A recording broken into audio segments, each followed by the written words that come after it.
Assalamualaikum, my name is Fatin Fatihah binti Sharani, A166185.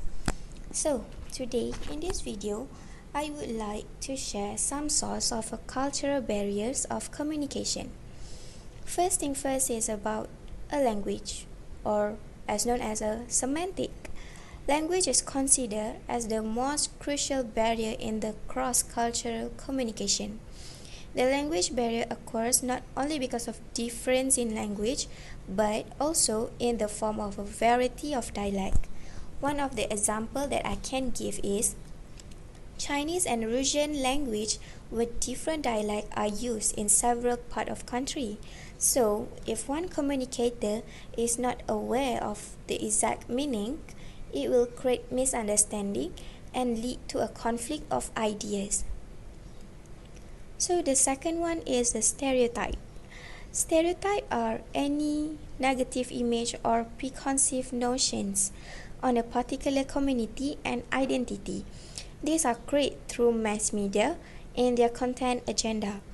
For example, the status of transgender is considered in a different level of a standard in various cultures. Same like the role and respect for women also varies from culture to culture. In social psychological viewpoint, positive stereotype also can consider as a cultural barrier. It is representation of a particular group of people or culture in a positive way. The positive stereotype create frame of reference in the mind of people in cultural context. And the last one is a body language and gesture. Body language and gesture are another elements of cultural barrier. It provides meaning and justification for communication. For example, in conservative society, greeting opposite gender by shaking hand or hugging is considered as ill manner or even a moral crime. But in the Western world, it is common practice to shake hand while we meet people. Hi, my name is Noratika Suhada binti Muhammad Nazri, A164471. Today, I want to talk about cross-cultural communication barriers in workplace. First, misunderstanding. Misunderstanding is the foremost barrier to communication in a multicultural environment. This is common among people of different cultural backgrounds whose values and beliefs vary. The variation in the different culture result in high level of anxiety and uncertainty and end up into the misunderstanding. The misunderstanding which has been raised due to anxiety and uncertainty continues in the entire tenure. Number 2, norms and rules. Norms are the culturally defined rules for determining the acceptable and appropriate behavior.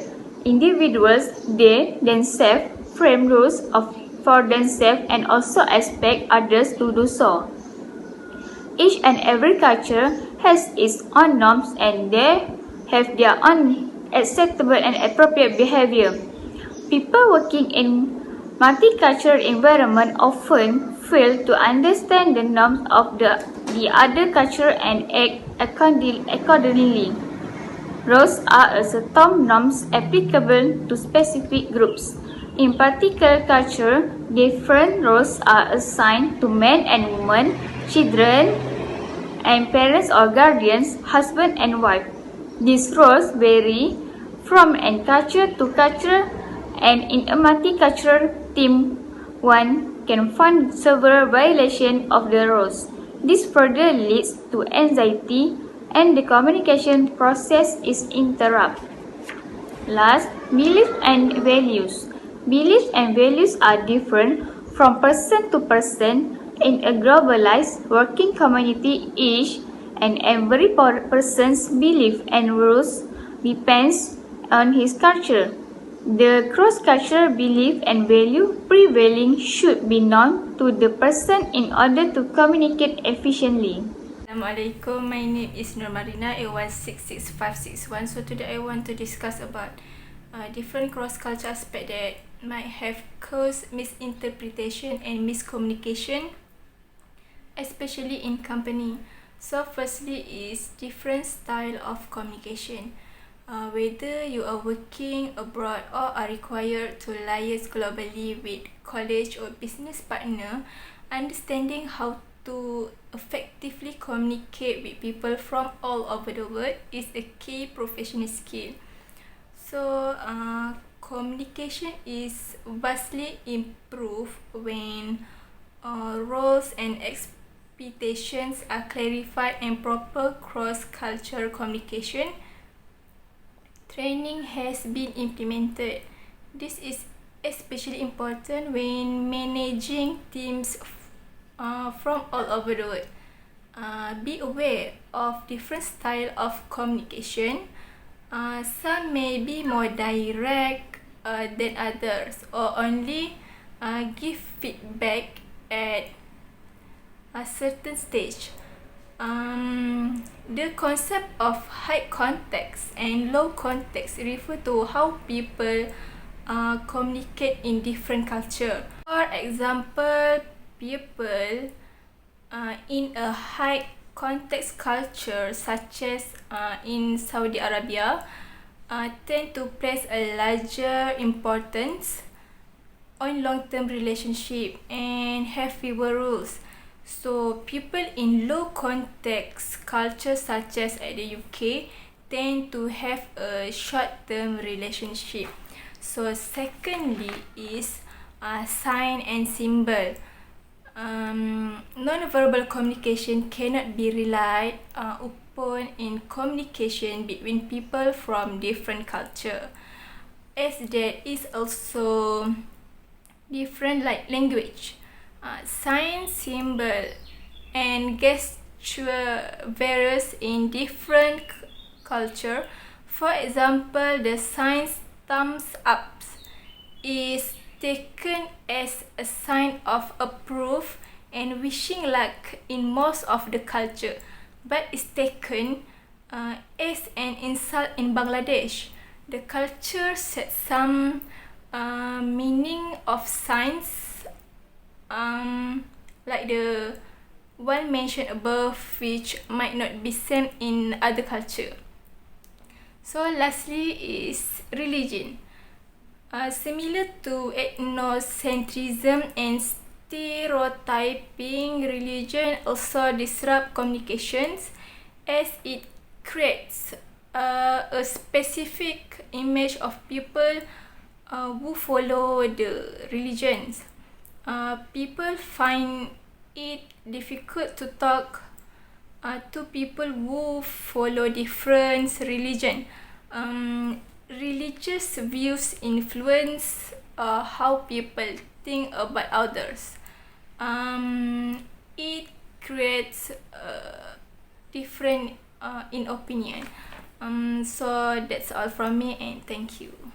Assalamualaikum. My name is Nurul Hanis binti Hashim, A166206. I will discuss about the cross-cultural aspect that might have caused misinterpretation and miscommunication in companies which have interracial setting at the workplace. First of all, you speak a different language. Language is a very complex thing, and a communication between people speaking different language is difficult. Language is a way of looking at the world, and even skilled translator can find it tricky to convey complex emotion and concepts, which can lead to misunderstanding.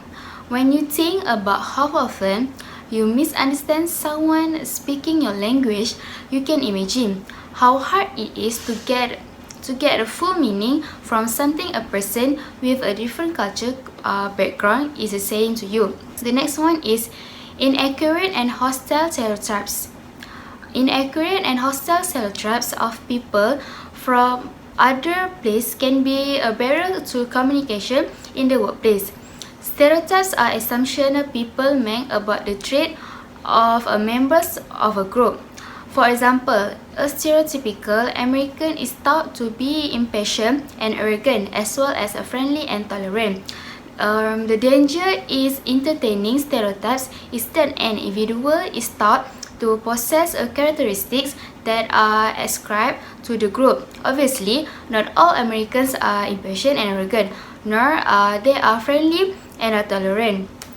Prejudging an individual can lead to misconception and barriers to communication. And the last one is too much or too little emotion. What is considered an appropriate display of emotion can differ from culture to culture. In some countries, displaying anger, fear, or frustration in the workplace can consider inappropriate. In a business setting, people from this culture keep their emotion hidden and only discuss the factual aspect of the situation. In other culture, participants in a discussion are expected to reveal their emotion. You can imagine what misunderstanding can arise of a business person. Display strong emotion in the company of employees who feel that such behavior is out of space. That's all for me. Thank you. Hi, my name is Aina Sarah binti Azhari, and next I'll be presenting to you guys about prevention of cross-cultural. The first one is to focus on diversity, which is we need to ensure that our place is ethnically and racially diverse. It is to help us to serve better to our client and our customer, and of course to make sure that all employees are equally heard, and represented. The second one is to communicate with each other, which is we need to encourage everybody to be open-minded and have a open communication, and they need to feel comfortable discussing about the concern with the superior. If anyone feel discriminate against any topic, they need to feel safe and comfortable about bringing it up to someone or to the superior. The third one is to write the company policy, which is I think maybe the company itself need to make an initiative by writing a policy that they have an anti-discriminate policy, which means they need to set up a standard of behavior and they must let the workers to know that any discriminate against the co-worker will not be tolerated at any cost. And then next I'll be talking to you guys about how to improve cross-cultural communication in workplace. There are 2 points. The first one is to be open-minded. Always be open-minded, which is we need to be ready to be exposed to new points of view and make an effort to understand new things. It is maybe challenging to some people, but if people feel overwhelmed by the information and they cannot trust the validity, then so we need to carefully present it in our best way to successfully encourage other people to do the same with us. The second one is to become aware and become self-aware, which is we need to be careful not to make any assumption while we are chatting or while we are interacting with our co-workers, because we might say it out of curiosity, but they may not be thinking the same with us. Thank you. That's all from our group. Thank you. Bye bye.